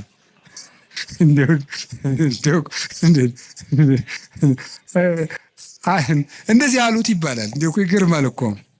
እንደዚያ ስላችሁ ጊዜ ግን እኛ ሴት ጠፍቶን የመነኮስን ማለት አይደለም። እሺ እንደው እናንተ እኮ ክፎች ናችሁ። እንደው እንደዚያ እንዳትወስዱት ደግሞ ማለት ነው። እንደዚያ ሳይሆን ምን ማለት የመሰላችሁ ይውላችሁ በቃ እንደው ምድር የሆነ እንደው ትንፍስ ማይል የተደላደለ ሰው ስጠኝ መድኃኒዓለም ይላል እንጂ እንደዚያ ያለ ሰው የሚገኘው ገነት ስትገባ ነው። የለም እንደዚህ ያለ ሰው እወቁት ነው። አውቀን መግባት አለብን። በተኩላ መካከል እልካችኋለሁ ነው ያለ። በምን መካከል ነው እንዴ? ይገርማችኋል እኮ በበግ መካከል እልካችኋለሁ እኮ አይደለም፣ በተኩላ መካከል ትኖራላችሁ ነው ያለ። አሰሪ ተኩላ ሊሆን ይችላል፣ ሚስት ተኩላ፣ ባል ተኩላ፣ ተኩላ ልጅም ሊኖረን ይችላል፣ ተኩላ ቄስም ሊኖር ይችላል፣ መነኩሴም አባም ይኖራል። በእነዚህ መካከል እንዲሁ መድኃኒዓለም አቤት እንዲሁ ቢላችሁ ራሱ የምትሉት እነዚህን ክፉ ቄሶች እንዲሁ ምጥጥ ብታደርጋቸው አያደርግም። በተኩላ መካከል ኑር ብለዋል። ኑር በምን መሃል ነው? በተኩላ መሃል ነው የምንኖረው። እንዲሁ ጌታ ሆይ ቸር አባት ስጠን፣ እነዚህን ክፎች አጥፍተን። አያጠፋም። እስከ ዓለም ፍጻሜ መናፍቅም አይጠፋም፣ ሌባም አይጠፋም፣ ሙዳይ ምጽዋት ገልባጭም አይጠፋም፣ ጉቦኛም አይጠፋም፣ ወንበዴም አይጠፋም፣ ዘረኛም አይጠፋም። ተኩላም አለ፣ በግም አለ ክርስቶስ እስከሚመጣ ድረስ። ይሄንን አውቃችሁ ዓርብ አብረነው መዋል፣ እሑድ አብረነው ትንሣኤውን ማክበር። እስኪ ዓርብም አብረን እንውላለን በሉ። እሺ እሑድም አብረን ደስ ይለናል በሉ እንጂ ዓርብ አብረነው እንቀበራለን በሉ። እሁድ አብረነው እንነሳለን። እስቲ ዓርብን ተወዷታላችሁ? ስቅለትን ተወዷታላችሁ? በጣም ጥሩ። ዓርብን ዓርብ እኮ ስቅለት እኮ ገነት የተከፈተበት፣ ዲያብሎስ የተሻረበት፣ ካሳ የተካሰበት፣ ቤዛችን ኢየሱስ ክርስቶስ ለኛ ቤዛ አስታራቂ ብሎ ስጋውን ቆርሶ ደሙን አፍሶ የሰጠበት፣ ማይከለ ሰማይ ወምድር ሆኖ ምድርና ሰማያትን በሙሉ የቀደሰበት ቀን ነው። ዓርብን ከወደዳችሁት ከጎረቤትም ከልጅም ከቤተሰብም ከዚህ ዓለም ሲስተምም ከባለስልጣንም ከምን የምንቀበለው መከራ ሁሉ ዓርብን መሳተፍ ስላለብን ነው። ክርስቲያኖች ይህንን ሱታፌ ሊያመልጠን አይገባም። እንዲያውም መንግስተ ሰማያት ከዮሐንስ መጥምቅ እስከ ዛሬ ተገፍታለች አለና ምንድን ያለ ግፏን ይትማሰጥዋ ግፈኞች ይነጣጠቋታል ይላል። ይህን ምን ይላሉ? መከራ አይለፈን ብለው ልክ የተራቡ ሰዎች የሚወዱትን ምግብ እየተነጣጠቁ የሚመሩት መከራውን እየተነጣጠቁ ትሩፋቱን የሚሰሩት ናቸው። እነ ቅዱስ ፋሲለደስ እኮ ምንድን ያሉት መሰላችሁ? ይሄ ዲዮቅልጥያኖስን እንዲህ አሉት፣ እኛ ክርስቶስ እናምናለን አለ። አንተ ታምናለህ? አታምንም? አናምን። አላምንም አለ። ከዚያ ምን አሉት መሰላችሁ? ክርስቶስን የሚያምንን ሰው የምትገል ሰው አይደለህ፣ እኛን የማትገለን ከሆነን አንተን እንገላለን አሉት። እንዴ ምን ማለት ነው ይሄ? ክርስቶስን የሚያምን ሰው ይገላል። እነሱን ግን በስልጣናቸው ፈልቶ እነሱ ሰማዕትነትን እየፈለጉ አልገላቸዋል። ክርስቶስን የሚያምነውን ሁሉ ክርስቲያኖች ከገደልክ እኛም ክርስቲያኖች ነን፣ ክርስቲያኖች እያልን ለምን የማትገደል ብለው እንዲገላቸው ያስፈራሩት ነበር። ሰማዕትነትን ከመውደዳቸው የተነሳ ማለት ነው። ስለዚህ ከክርስቶስ ጋር መሳተፍ እንዴት እድል ነው። ቅዱስ ጳውሎስ ምንድን ያለ መሰላችሁ? ቢቻለኝስ በሞቱም እንኳን ልመስለው ወዳለሁ ነው ያለ። ቢቻለኝ በሞቱም ልመስለው ወዳለሁ። ለምን? የትንሣኤውን ኃይል አውቃለሁና፣ አብሬው እንደምነሳ አውቃለሁና። ስለዚህ ምንም ነገር በሽታ ሊሆን ይችላል፣ ማጣት ሊሆን ይችላል፣ እንግልት ሊሆን ይችላል፣ መገፋት ሊሆን ይችላል፣ ስም መጥፋት ሊሆን ይችላል። ዓርብ ነው። ማጣት ከሆነ ልጆቻችሁ ሞተውባችሁ ወይም ጥለዋችሁ ሄደው ክደዋችሁ ከሆነ የወለዶቻቸው መናፍቅ ሊሆኑ ይችላሉ። ጠብቁ። ግን ልጆቻችሁ ቢክዷችሁ ክርስቶስም ልጆቹ ክደውት ብለዋል። ዓርብ ክደውት ነው ያለው። ከአንድ ከቅዱስ ዮሐንስ በቀር አናውቀውም ብለዋል። አታችሁ ከሆነ ክርስቶስም ልብሱን አጥቶ ተገፎ ነው። ስማችሁ ተጠፍቶ ከሆነ ክብር ምስጋና ይገውና ወንበዴ ሲባል ሲሰደብ ነው ያለው። ስሙ ኢየሱስም ሲሰደብ ውሏል። ቆስላችሁት ከሆነ የማይድን በሽታ ይዟችሁ ከሆነ እሱ ሲቆስል ነው ያለው። ይሄ ነው ከሱ ጋር ነው የተሰቀል ነው። ስንጠመቅ እኮ ይውላችሁ ውሃ ውስጥ ቄሱ እንዲህ አድርጎ ውሃ ውስጥ የሚጨምረን ዋናው ምክንያት ምንድን ነው? ከክርስቶስ ጋር ተቀብረናል ማለት ነው። ብቅ የሚያደርገን ደግሞ ከክርስቶስ ጋር ተነስተናል። ከክርስቶስ ጋር ሱታፌ ነው እና ቅዱስ ጊዮርጊስ ያለው ምንድን ነው? መከራን ስላሳተፍከኝ አመሰግናለሁ ነበር የሚለው። አንድ መከራ ተቀብሎ ሲጨርስ ቅድስት አርሴማ በእሳት ውስጥ ስተወርውራ ስትጨርስ አንበሳ ተወርውራ ገርፈዋት ደብድበዋ ሲጨርሱ ጌታዬ ኢየሱስ ክርስቶስ መከራህን ስላሳተፍከኝ አመሰግናለሁ። አቡነ ተክለ ሃይማኖት የምታርፍበት ጊዜ ደርሷል ሲላቸው ጌታ መጥቶ ጌታዬ ኢየሱስ ክርስቶስ የምትወደኝ ከሆነ የዕለተ ዓርብ ውሎህን እንደ ቅዱስ ጊዮርጊስ አሳትፈኝ ነው ያሉት። ይህንን ተሳትፍ ሱታፌ ይፈልጉታል። ከክርስቶስ ጋር የሞተ ዘሐመ ምስለ ክርስቶስ ይነግስ ምስለ ክርስቶስ፣ ከክርስቶስ ጋር የታመመ ከክርስቶስ ጋር ይነግሳል ይላል ርቱዕ ሃይማኖት። ይህንን ለማድረግ ነው ጌታ መከራ እንድንቀበል ያደርገን። መከራውን አሳትፎ ትዕግስቱን አድሎ ትንሣኤውንም ያድለን መድኃኔዓለም። አራተኛ ነው ሶስተኛ ነው? አራተኛው ዲያብሎስ አቅም እንደሌለው ለማሳየት ነው እንዲፈትነን የሚፈቅድለት። ምንድን ነው ያልኳችሁ? በሉ እንጂ አይዟችሁ። ምን እንደሌለው ለማሳየት ነው? አቅም እንደሌለው ለማሳየት ነው። ዲያብሎስ አቅም የሌለው ደካማ መሆኑን ለማሳየት ነው። አቅም የለው። የማቴዎስ ወንጌል ምዕራፍ 16 ቁጥር 19 ላይ ሲናገር ቅዱስ ጴጥሮስም ብሎታል፣ አንተ አለት ነህ፣ በአንተ አለትነት ላይ ቤተክርስቲያኔን እሰራታለሁ ብሎታል። አንተ አለት ነህ፣ በአንተ አለትነት ላይ ቤተክርስቲያኔን እሰራታለሁ አለና ምናል የሲኦል ደጆችም ምን አይሏትም ነው ያለው? አይችሏትም። የሲኦል ደጆች ማለት ነው የገሃነም ደጆች አይችሏትም። ወደ ገሃነም የሚወስዱ በሮች የተባሉት አጋንንት ናቸው። በበር በኩል ወደ ቤት እንደሚገባው ወደ እሳት ቤት የሚወስዱ አጋንንት ናቸው። እነዚህ ቤተክርስቲያንን መቋቋም አይችሉም ነው። ቤተክርስቲያን ዲያብሎስ ሁሉንም አቅም ቢጠቀም ከክርስቶስ ቤተክርስቲያን በታች መሆኑን ለማሳየት ነው። ዲያብሎስ የክርስቶስን ቤተክርስቲያን ለማጥፋት ያልተጠቀመው ነገር የለም። ሁሉንም ነገር ያለውን ነገር ተጠቅሟል። ክደትን ተጠቅሟል። ናሪዎስን፣ ንስጥሮስን፣ ነሊዮንን ሌሎችንም ተጠቅሟል። ክደትን ተጠቅሟል። ስም ማጥፋትን ተጠቅሟል። ዱላን ተጠቅሟል። 12ቱን ሐዋርያት በዱላ ፈትኗቸዋል። ቶማስን ቆዳውን በማስገፈፍ፣ ቅዱስ ጴጥሮስን ዘቅዝቆ በማሰቀል፣ ቅዱስ ጳውሎስን አንገቱን በማስቆረጥ፣ ቅዱስ ዮሐንስን የፈላ በርሜል ውስጥ በመክተት፣ ቅዱስ ማትያስን እንደ አውሬ ሰው በሚበሉ ሰዎች ሀገር በመውሰድ ስጋውን ሊበሉት በመፈለግ ሁሉ አጋንንት ያደረባቸው ሰዎች በጣም ብዙ መከራ ተጠቅሟል። አሁንም የምታዩት ነው። በዘመነ ሰማዕታት 40 ዘመን ክርስቲያኖች እንዲሰቃዩ በሐዋርያውያን አበው ዘመን፣ በሐዋርያት ዘመን ሲያልፍ በሐዋርያውያን አበው ዘመን እነ ቅዱስ አግናጢዮስ በተራበ አንበሳ እንዲበሉ በማድረግ እነ ቅዱስ ጊዮርጊስ እነ ቅዱስ ፋሲለደስ የተቀበሉትን መከራ ታውቃላችሁ። እነ ቅዱስ መርቆሬዎስ በብረት ምጣድ እየተጠበሱ ከውሻ ጋር ምግብ ሰጥተዋቸው አስርበው ሰንብተው፣ ውሻውንም አስርበው፣ ሰዎቹንም አስርበው፣ ክርስቲያኖች ሰንብተው ከውሻው ጋር ምግብ አቅርበው ሊበሉ ሲሉ ውሻው እንዲነክሳቸው በማድረግ ተነክሰው እጃቸውን ሲሰበስቡ ሰው እንዲስቅባቸው በማድረግ እናንተ ለኳስ የምትሰበሰቡበት ስታዲየም በዘመነ ሰማዕታት ጊዜ ክርስቲያኖች ሲሰቃዩ እያዩ ለመሳቅ የሚሰበሰቡ ሰዎች ይሰበሰቡ ነበር። ሲሰቃዩ ያሉ ለመሳቅ። ያ ሁሉ ነገር ተደርጓል። በክርስቲያኖች ላይ ያልተደረገ ገደል ውስጥ ወርውረዋቸዋል። ከአንገታቸው ድንጋይ እያሰሩ ባህር ውስጥ ጥለዋቸዋል። በመጋዝ እኩል ቀኝ እጅና ቀኝ እግር፣ ግራጅና እግር አንድ ላይ እንዲሰነጠቁ ተደርገዋል። መሬት ላይ ተጋድመው ቀስ ቀስ እየተደረጉ በመጥረቢያ ተቆርጠዋል።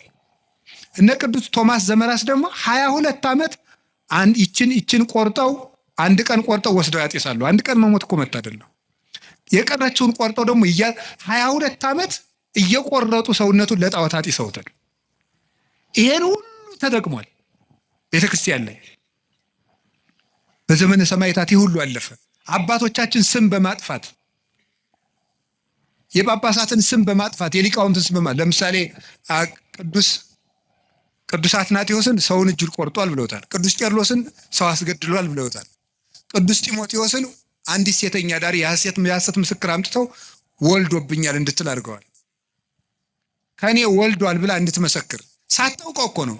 ጢሞቴዎስ የሚባለው ጳጳስ ከኔ ወልዷል በይ ተባለች። አይ እሺ አለች። ተጠርታች። አንደኛው ሊቀ ጳጳስ መጣና እኔ ጢሞቴዎስ ነኝ ብሎ ስለማታውቀው እኔ ጢሞቴዎስ ነኝ ካንቺ ወለድኩ? አዎ አለች። ሌላውን ሰው ነው፣ ሌላውን ጳጳስ። እንዴት ስም በማጥፋት ሁሉንም ነገር አድርገዋል። የእኛ ቤተክርስቲያንም የተጠቀመች የደረሰባን ታውቃላችሁ። በግራኝ ጊዜ የደረሰውን፣ በዮዲት ጊዜ የደረሰውን የ40 ዓመት መከራ፣ ሚስዮናውያን ያደረሱት መከራ፣ በአፄ ሱስንዮስ የደረሰብን መከራ፣ በዘመነ መሳፍንት የደረሰብን መከራ፣ አሁንም ቤተክርስቲያን የምትቀበለው መከራ፣ የሁሉ ስቃይ ይደርስብን። ቤተክርስቲያን ስሟ ይጠፋል። ያሰኘው በታሪክ ይቀቅላታል። በታሪክ ጨቋይ ነበረች ይላታል። ያሰኘው ደግሞ ይገፋታል። ያሰኘው ይተቻታል። ያሰኘው ይሰድባታል። ያሰኘው ይበላታል። ያሰኘው ያምጽባታል። ያሰኘው ይዋሽባታል። የፈለገውን ያደርጋል። እግዚአብሔር ይመስገን ቤተክርስቲያን እስከዛሬ አለች። ምክንያቱም ዲያብሎስ ከእግዚአብሔር መንግስት በታች መሆኑን ለማሳየት፣ የእግዚአብሔር መንግስት ደግሞ ማን ናት? ቤተክርስቲያን ናት። ቤተክርስቲያን የእግዚአብሔር መንግስት ናት። የዲያብሎስ ሁሉም አቅም የእግዚአብሔርን መንግስት መቃወም እንደማይችል ለማሳየት ነው። አሁን ዲያብሎስ ሁሉንም ይጠቀማል። ኃጢአትን ይጠቀማል፣ ፖለቲካን ይጠቀማል፣ ዘረኝነትን ይጠቀማል፣ ጭፈራውን ይጠቀማል፣ ሁሉን ነገር ይጠቀማል የእግዚአብሔር መንግስት ለማውጋት። የእግዚአብሔር መንግስት ግን ከዲያብሎስ ከሁሉም ውጊያ በላይ ነው። ሰውን ብትዋጋ ወይ ታሸንፈዋለህ ወይ ያሸንፋል። እግዚአብሔርን ብትዋጋ ግን ትጠፋለህ፣ ትሸነፋለህ እንጂ አታሸንፈውም ብሏል ቅዱስ ዮሐንስ አፈወርቅ። እግዚአብሔር ይህን ለማስተማር ዲያብሎስ ከሰው አቅም በታች መሆኑን ለማሳየት እንዲፈትነን ይፈቅድለታል። አንድ ነገር ግን እንገራችሁ። ዲያብሎስ ቤተክርስቲያንን አያጠፋትም ማለት እኛ እንጠፋም ማለት እንዳይመስላችሁ። ቤተክርስቲያን ማለት ቅድስት የክርስቶስ አካል ናት። አሁን ለምሳሌ የኢትዮጵያ ኦርቶዶክስ ተዋሕዶ ቤተክርስቲያን ሁሉም ምዕመናን በሙሉ ቢያልቁ ቤተክርስቲያን ጠፋች አይባልም። ቤተክርስቲያን የምትባለው የህንድም የሶሪያም የአርመንም ይችም የግብፅም ነው። እነዚህ ሁሉ ቢያልቁ የማትታየው ቤተክርስቲያን አለች። ሩጫቸውን የጨረሱት ያቺ ቤተክርስቲያን አለች። ቤተክርስቲያን አጠፋም ማለት ይሄንን የሚያመለክት ነው። እና ቤተክርስቲያን አጠፋ የሚባለው በዲያብሎስ ሐሳብ ሳይሸነፉ የእግዚአብሔርን ሐሳብ አገልግለው የሚሞቱ ወዳጆቹን ሲመለከት የሚነገር ነው። ለኛ ሲሆን ደግሞ እናንተም ከፈቀዳችሁ ነፃ ፈቃዳችሁን ከተጠቀማችሁ ዲያብሎስ ከናንተ በታች ነው ለማለት ነው። ከማን በታች ነው? በሉ ንገሩኝ እንጂ ከማን በታች?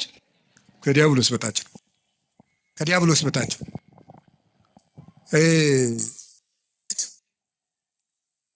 በጉልበት ያልተቻለ በእግዚአብሔር ይቻላል።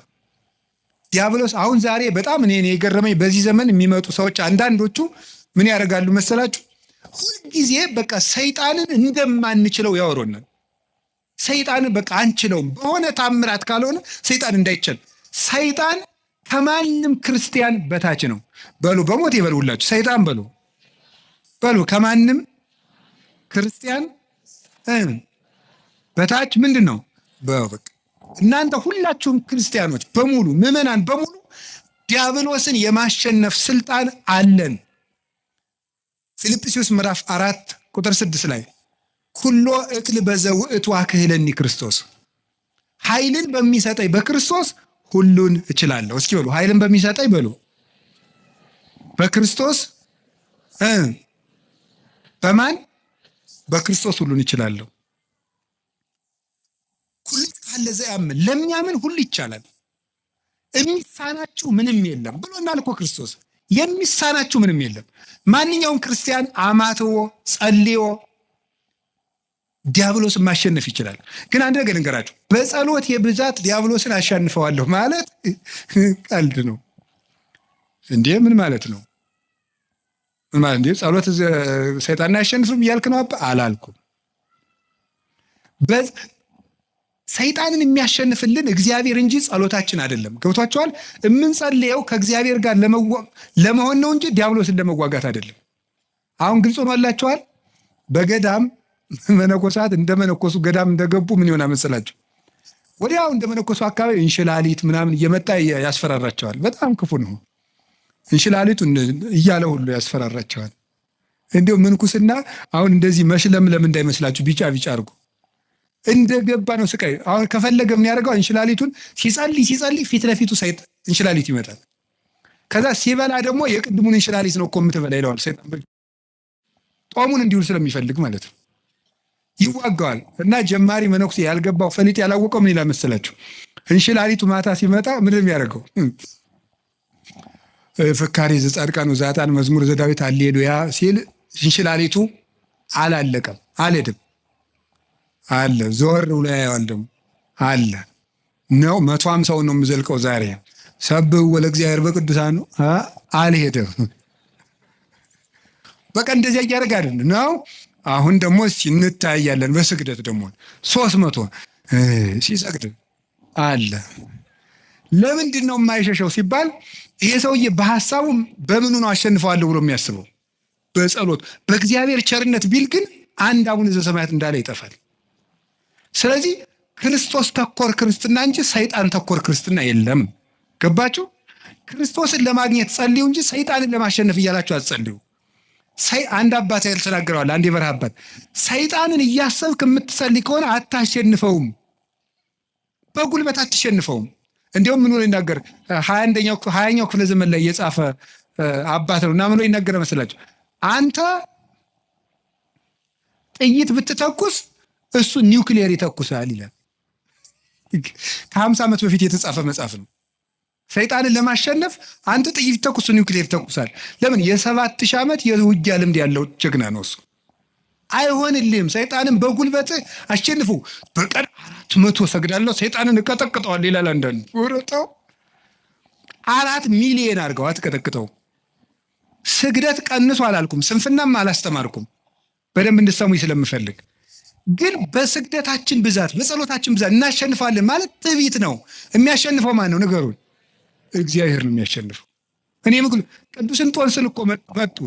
ቅዱስ እንጦንስ ከባቱ ከሚጸልዩበት መሃል ምን መስሉ አጋንንት በሙሉ የሰውዬ እንግዲህ ብለው ማስወጣት ሳቃታቸው ቢሉ አንድ ቀን እስቲ አውሬውን እንሆንበትና እንደራጅና ብሎ ተደራጅተው ምን ወጡ?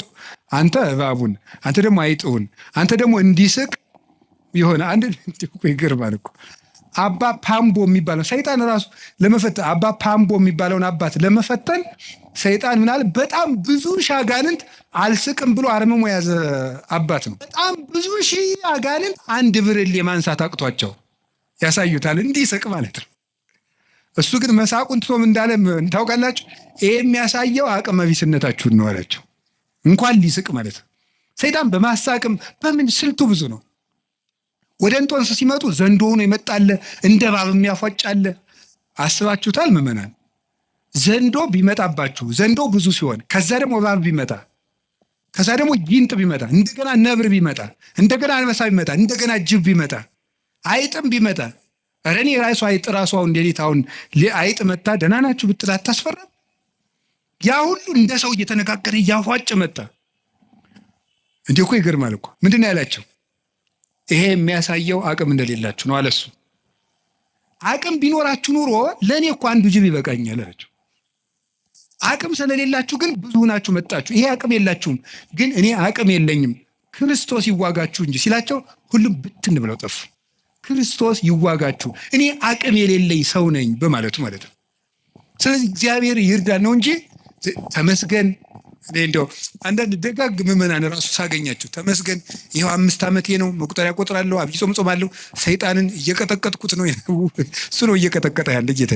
እንደዚህ ማለት በራሱ መቀጥቀጥ እኮ ነው። እውነቴን እኮ ነው። ሰይጣንን ተመስገን እየቀጠቀጥኩት ነው አይባልም። ሰይጣንን የሚቀጠቅጠው ማን ነው?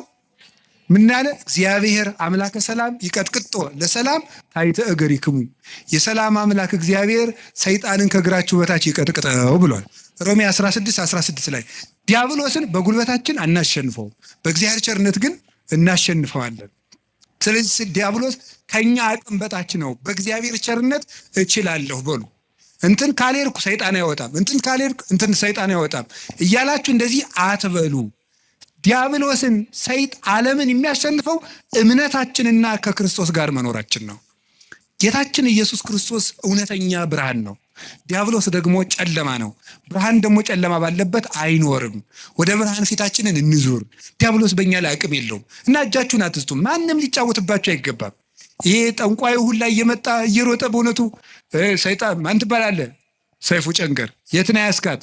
ትምህርት ቤት ምንድን ነው እንዲህ ያለ ነገር? ነውር አይደለም እንዴ?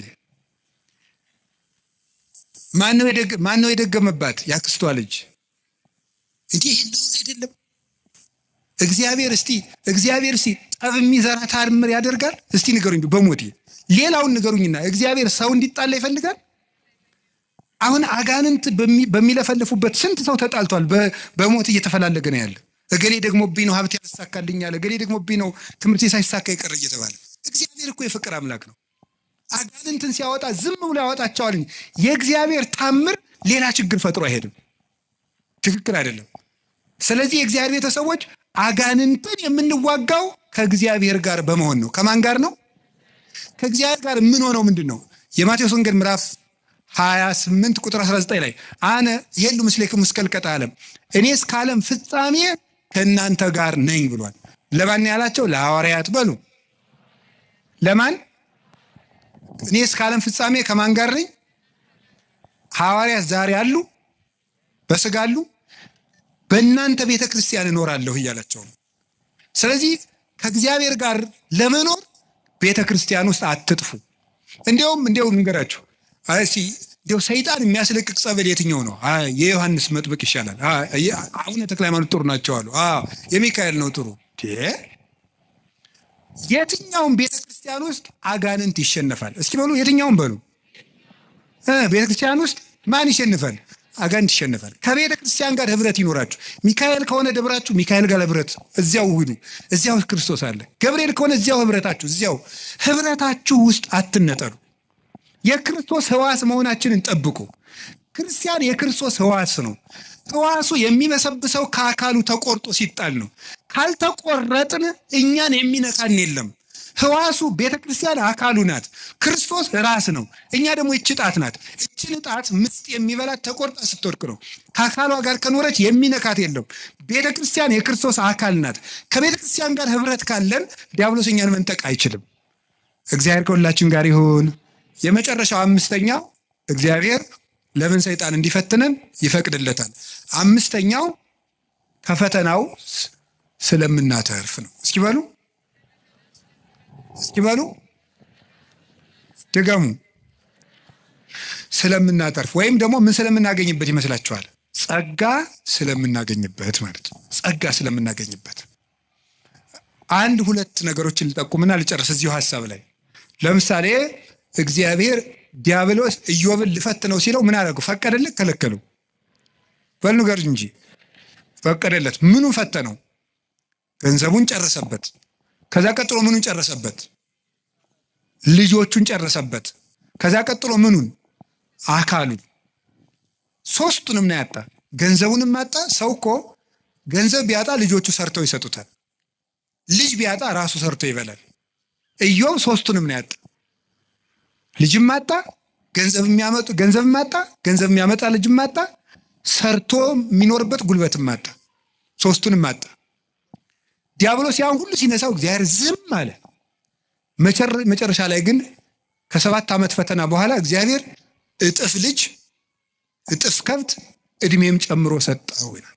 ማሪሳቅ ይላል እስመ እግዚአብሔር ሎቱ ስብሐት በእንተ ብዝኃ ጸጋሁ ያበዋ ለነፍስ ውስተ ኩሉ ጻዕረ ምንዳቤ።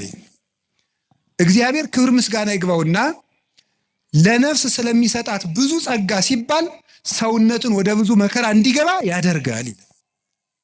እንድናተርፍበት ነው። ጸጋ እንድናተርፍ ነው። የመጀመሪያው ነፍሳችን እናተርፋታለን። ስጋችን እናተርፋለን። ምናልባት ከፈተና እንግዲህ እግዚአብሔር መሸለመኝ እንዳትሉ፣ ሽልማቱ ወይ ጊዜ ያለው ካልተሸለማችሁበት ደግሞ በነፍስ ሸልሟቸዋል ማለት ነው። ይህን ነው መረዳት የሚገባው። ቅዱስ ጳውሎስ ታሞ ነበር። ታሞ እግዚአብሔር አድነኝ አስተብቋይ ክወለ ጊዜ የስልሰ ጌታዬን 3 ጊዜ ፈውሰኝ አልኩት አለ። ከፍተኛ ራስ ምታትና ውጋት ነበረበት። ሌት እንኳን እየሰፋ ቀን ሙሉ የሚያስተምረው ቅዱስ ጳውሎስ ምንድነው ያለው መሰላችሁ? ጌታዬ ፈውሰኝ አለው። ምንድነው ያለው? ፈውሰኝ ሲለው ጌታ ምንድነው ያለው? ያክለከ ጸጋዬ ይበቃሃል አለው። ምን ይበቃል ነው ያለው?